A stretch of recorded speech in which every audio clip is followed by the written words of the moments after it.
In this video, we're going to cover section 5.2, which is another application of integration, integrating growth and decay models.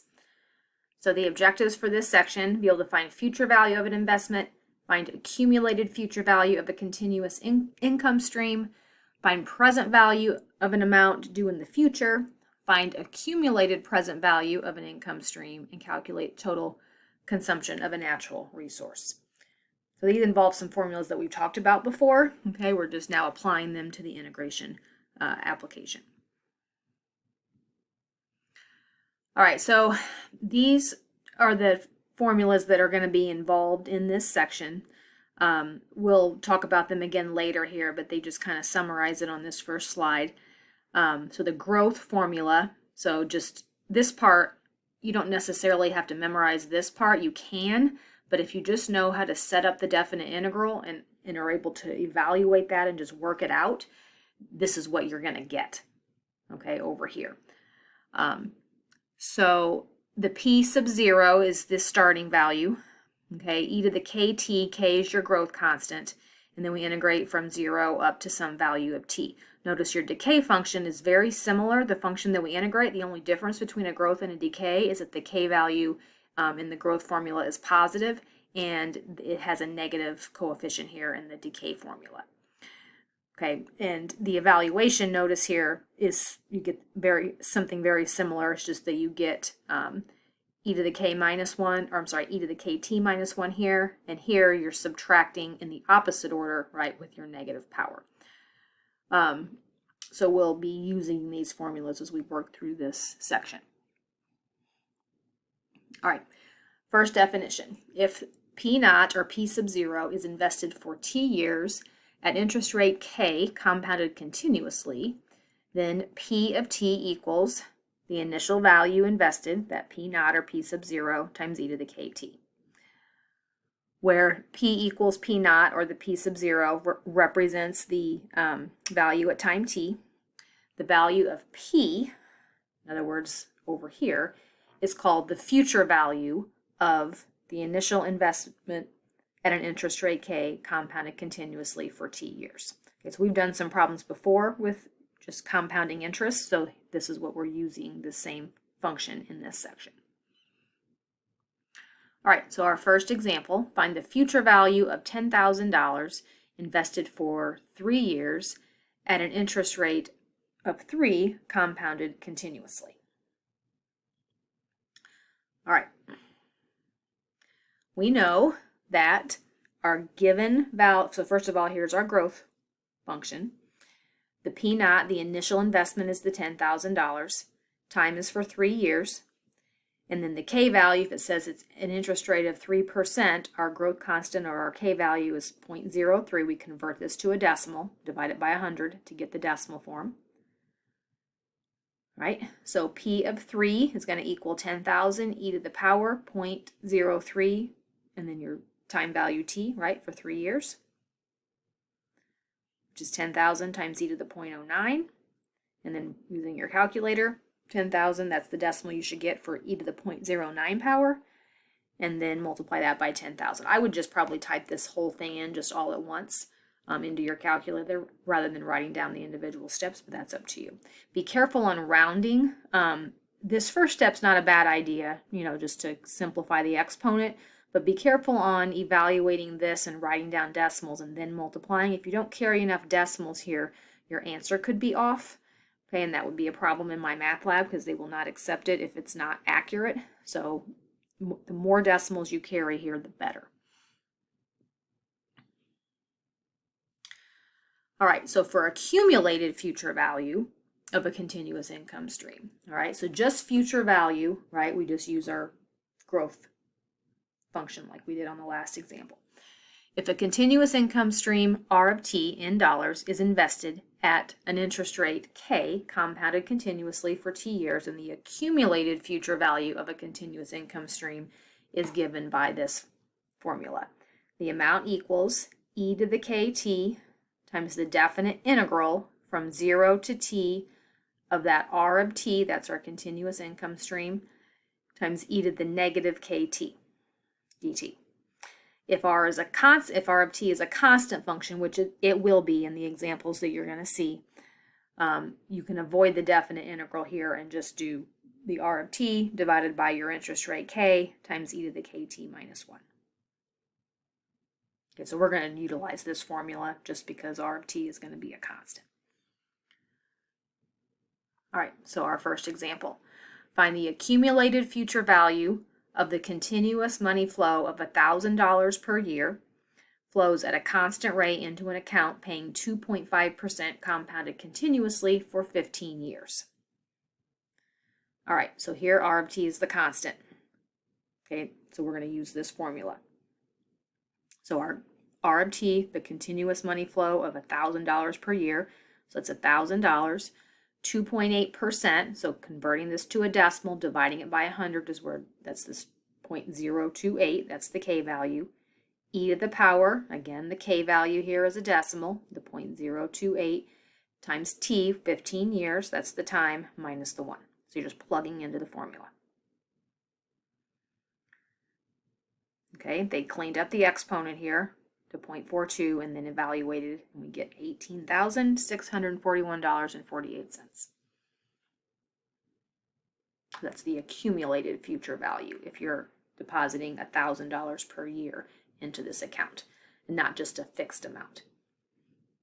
Okay, so that's the difference between just future value of a lump sum versus the accumulated future value, right, if you're continually putting money in the whole time it's being invested. All right, let's do another example. Consider an accumulated continuous flow of money into an investment at a constant rate of P naught dollars per year. So here we're just, that's what they're saying is our constant investment per year, but we don't know what that is. So we're asked to find what should that value be so that the amount of continuous money flow over 20 years at an interest rate of 2.8% compounded continuously will be 10,000. Okay, so we're using the same formula here. However, we want the value of A, the answer to be 10,000, and we're solving for the R of t. Okay, so we're going to start with that same formula. So they're going to call this R of t P naught because that's what they called it here. That's what we're looking for. Again, our interest rate on the bottom, e to the power, that k interest rate. This time it said 20 years. And then the A value in this problem was given to be 10,000. Okay, so there was where we were. Multiply both sides by this 0.028, clears the fraction here, cancels it, and multiplies this by that same number, makes this left side a 280. So then the e to this power minus 1, they evaluated that and got 0.75067. And notice they've approximated because they had to round that off, and then dividing both sides by this decimal gives you a P naught value of about $373. So that would mean you should have a continuous money flow of $373 per year invested at that 2.8% compounded continuously for 20 years. And then at the end of 20 years, that accumulated value will be $10,000 if you continue to put this much in per year.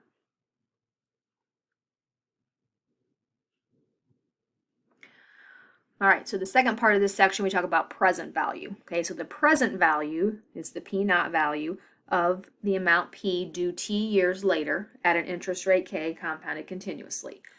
Okay, so in our future value formula, we had P equals, and then our P naught was over here, was e to the KT. So all they have really done with that formula, okay, is they have solved it for P naught. Okay, so if you divided P that used to be over here by e to the KT, right, and then brought that to the top and made it a negative power. Okay, so it's really the same formula, just rearranged so it solved for the P sub 0 value. All right, so that's present value equals the amount that it accumulates to T years later times e to the negative KT power. All right. So find the present value of $200,000 due 25 years from now at 3.25% compounded continuously. All right, So if this is your amount due in the future, that's your p-value, 200,000. E to the negative, again, your k, this is a percentage, so divide by 100, so you got to make sure you're using the right decimal here, 0.0325. 25 years is the value of t, and then you just plug all that into your calculator. You should get $88,749.46. So what that means is that you need to deposit that amount of money now in order for it to be worth $200,000 if this is the interest rate 25 years from now. It's the present value is that. All right, so let's try another example here. Mirabelle, following the birth of a grandchild, wants to set up a trust fund that will be worth $120,000 on the child's 18th birthday. Mira can get an interest rate of 5.6% compounded continuously for that time period. What amount will she have to deposit into the trust fund to achieve her goal? So this is present value. What does she have to have right now? Okay, so that's our formula. Present value equals future value that you want it to be. That's the P, e to the negative KT. All right, so the future value that we're looking for is 120,000. E to the power, negative, again, changing this to a decimal, 0.056 in the time period she wants it to happen on her 18th birthday. So 18 is your time. So here they've just multiplied the two numbers here together in the exponent to simplify it. So this number here is just e to this power, and then multiplying that by the 120,000, $43,793.78. So that's how much she'd have to put in right now if she wants it to be worth $120,000 in 18 years.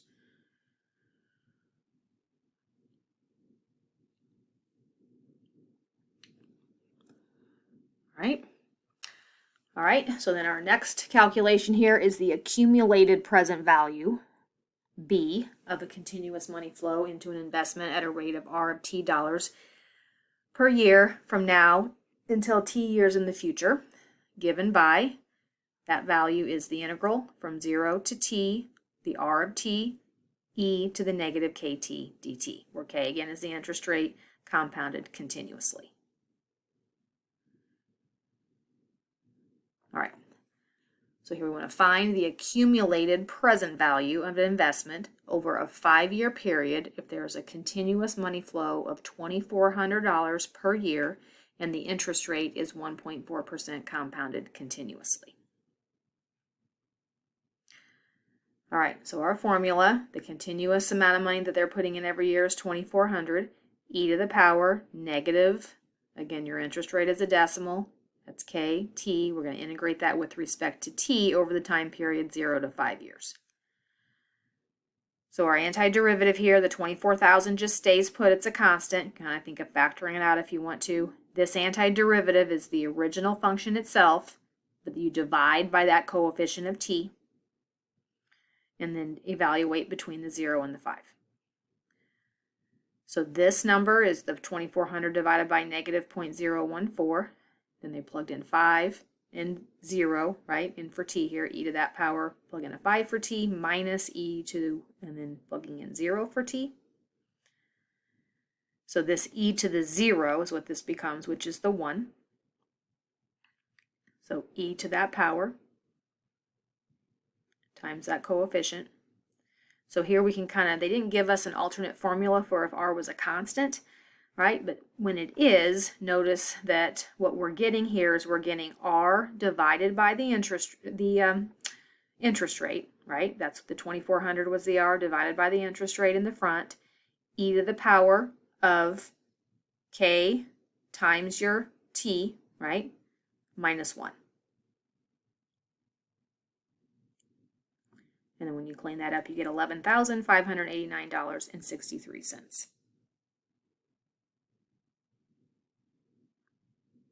Okay. All right, so our last objective here was to talk about how to find consumption of a natural resource. Suppose that P of T is the amount of a natural resource used at time T. If consumption of the resource is growing exponentially at growth rate k, then the total amount used during the time interval 0 to t is given by this formula. The integral from 0 to t, the initial value, e to the kt, which always evaluates, so you could just evaluate it by working it out, or you can memorize what it always is going to equal. Initial value divided by the interest rate, e to the kt minus 1. All right, that initial value is the time present at time, or the amount present at time t. I'm sorry, time t equals 0 initially. All right, so that translates to the area under the graph. Okay, so the area under the graph. So here's my curve, the pink graph right here of my growth function over the interval 0 to t, right? So x equals 0 or t equals 0, t equals the capital T. So when I integrate that function, right, and we get this result, that represents this area, right, on the graph of this orange piece. All right, so here's an example. In 2016, we'll consider that year to be time 0, world gold production was 3,100 metric tons, and it was growing exponentially at a rate of 3.2% per year. If the growth continues at this rate, how many tons of gold will be produced between 2016 and 2024? All right, so the initial value was the 3,100 metric tons. E to the power, k, the 3.2%, change it to a decimal, so e to the kt dt. And then we're going to integrate from, remember that they said 2016 was time equals 0, that's the bottom bound. And if 2016 was time 0, 2024 is 8 years later, right? So the t value for the 2024, right, would be 8. All right, so again, the 3,100 stays. We take this function, divide, or that function itself, divide by that coefficient, and then evaluate. So when I plug in 8, the 8 comes here. When I plug in 0, e to the 0 becomes a 1. So they've just kind of shortcutted that formula again, the initial value divided by your interest rate as a decimal, and then e to the power of k times the t, right? The upper limit from the 2024, and then subtract the 1. So that first step here, these two numbers divided is this number, and then these two multiplied together is the new exponent. And then when you evaluate that, you get 28,263.55 metric tons.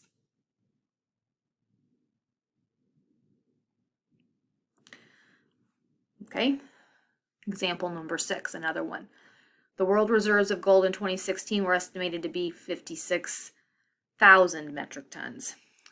Assuming that the growth rate of 3.2% for production given in example 5 continues and that no new reserves are discovered, when will the world reserves of gold be depleted? All right, so this was the value that they gave us.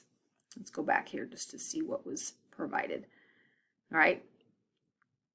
The world reserves of gold in 2016 were estimated, the other one was production, right? So this is how much they had, right, stored in 2016.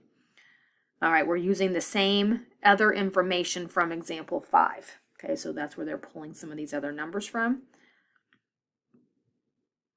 So the amount we had, that was the initial value from before, divided by that interest rate, e to the power, the 0.032 times t minus the 1. So here we're trying to find time. We want to know how long it's going to take. So we don't know a value of t, right? We just know the initial value and the interest rate, right? So we have to leave the t here, and we know what it has to equal. All right, so we're going to clean that up. That coefficient cleans up to 96,875.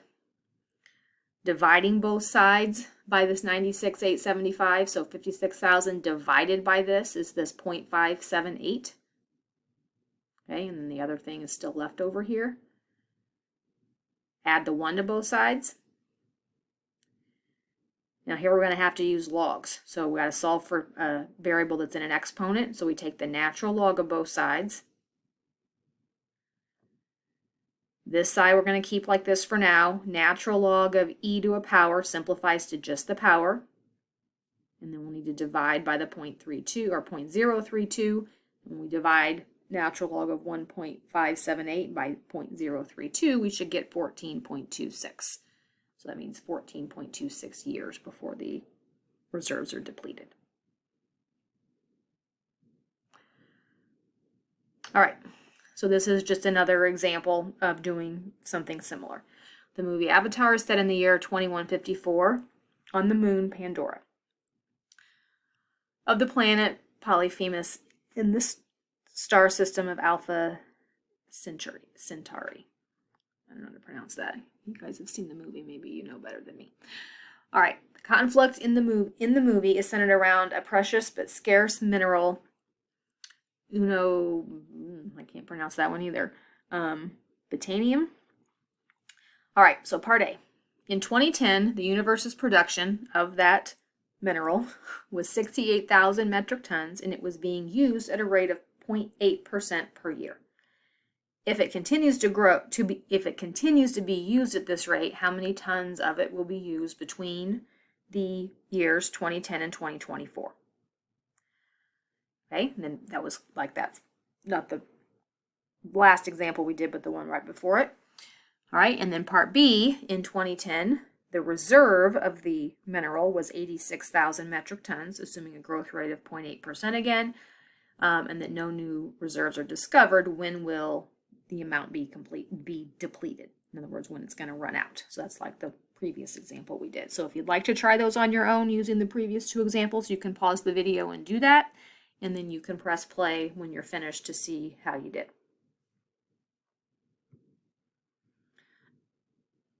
All right, so for part A, P equals the initial amount divided by the growth rate times e to the kt minus 1. That's the formula. So the initial amount given was 6,800 metric tons. 8% it's 0.8%. So dividing that by 100 moves the decimal point from where it starts over twice, so it's 0.008. E to that power, and then t is 14 because the time 2010 would be your t equals 0, and you're looking to see how much is used by 2024, which would be 14 years from the start. So that's the 14 here, minus 1. So cleaning up the exponent and that coefficient, and then evaluating the e to the power, subtracting 1, and then multiplying it by your 850,000, you get 100,736. So 100,736 metric tons will be used between the years 2010 and 2024. All right, part B, how long will it take to deplete if the reserve amount was 86,000? All right.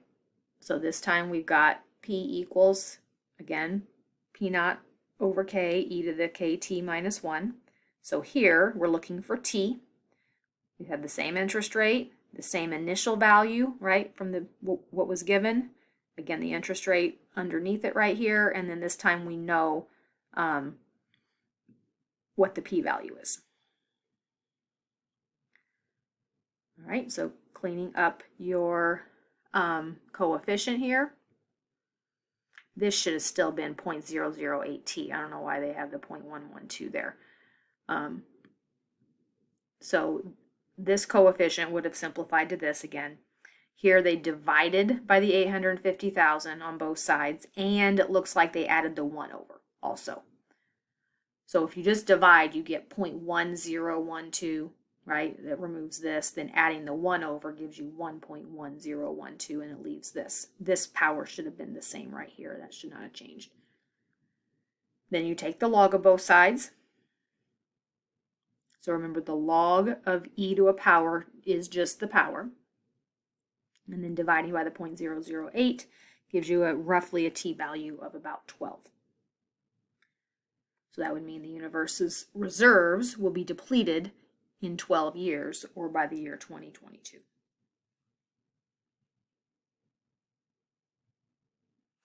All right, so your section summary, future value of an investment given by this formula, P equals P naught e to the KT, where that's the initial value invested for T years at interest rate K compounded continuously. If you have a continuous income stream invested at an interest rate compound continuously for T years, then the accumulated future value, we integrate our, or we have e to the KT times the integral 0 to T, the R of T, which is your income stream value, times e to the negative KT dt. If R is constant, which it always will be for the problems we're going to be doing, this is an easier version of that number divided by the K, e to the KT minus 1. Present value, P naught or P sub 0 equals the future value, P e to the negative KT, where P is the amount due later, T is the number of years, and K is still the interest rate, compounded continuously. The accumulated present value is this, again, but remember, if R is a constant, which it will be, this is an easier version of that, R of T divided by K, 1 minus e to the negative KT. Oops, sorry. All right, and that then is the end of this section. So yes, there's several formulas in here, but when you practice using them, you will find that they are very similar and that they utilize all the same information. Okay, you just got to remember when the power is negative and positive, etc. All right, so that then is the end of section 5.2.